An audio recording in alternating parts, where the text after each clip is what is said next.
When I was going through my orthopedic training, I realized that I really felt most comfortable taking care of patients when I was meeting them in some of the worst times of their lives. And so one of those times is a new diagnosis of cancer.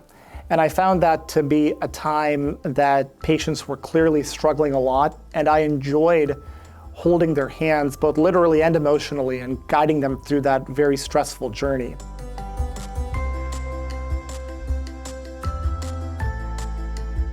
Orthopedic oncology is a highly specialized field within orthopedic surgery. So we're orthopedic surgeons, but instead of specializing in shoulders or hips or knees, we specialize in the care of musculoskeletal tumors. So tumors that occur anywhere in the body. That can be the arms, the legs, pelvis, in my case, even the spine, or the tailbone, the sacrum. The tumors that we treat include both benign and malignant tumors. One of the things that makes my practice unique is my additional subspecialized training in spine surgery. I have a unique interest in caring for patients with spine tumors, and those can be patients who have metastases that have spread to their spine, or patients with primary spine cancers. Orthopedic oncologists really encounter two different types of patients. The one set of patients are those who have some sort of metastatic cancer, meaning you were diagnosed with breast cancer or prostate cancer, and then unfortunately that cancer has spread to different parts of your body, including bones. And sometimes those bone metastases can be quite painful and can cause you trouble. And so as orthopedic oncologists, we'll often treat patients with what we call metastatic bone disease.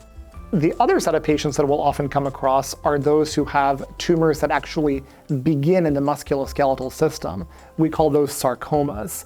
So those may be classically lumps or bumps that a patient may feel somewhere.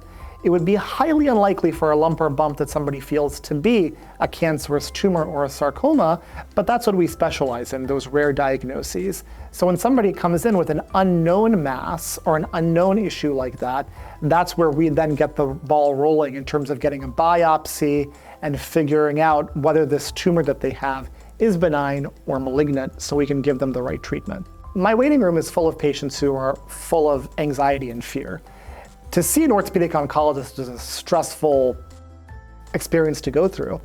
Everybody is worried that they may have cancer, or they know they have cancer, and they're worried about what it may do to their body. My job is to help patients come up with a plan as to the next steps in their care, and to help them feel better. So for instance, if they have a new lump or bump that they're scared about and they don't know if it's cancer, we will get them that answer. We have the resources to quickly get imaging, get a biopsy, and get them an answer. Once you know the diagnosis, knowledge is power, and we can treat that. Clinical research is a really large part of what I do. Patients are presenting with extremely complex problems, and the only way we can continue to solve those problems is by doing research to figure out the best way to take care of them. One example might be the use of novel kinds of materials for our spinal implants. We're using a lot of carbon fiber these days instead of traditional metallic spine implants. There's a lot of benefit to those, but we have to do the research to show that they are helping patients.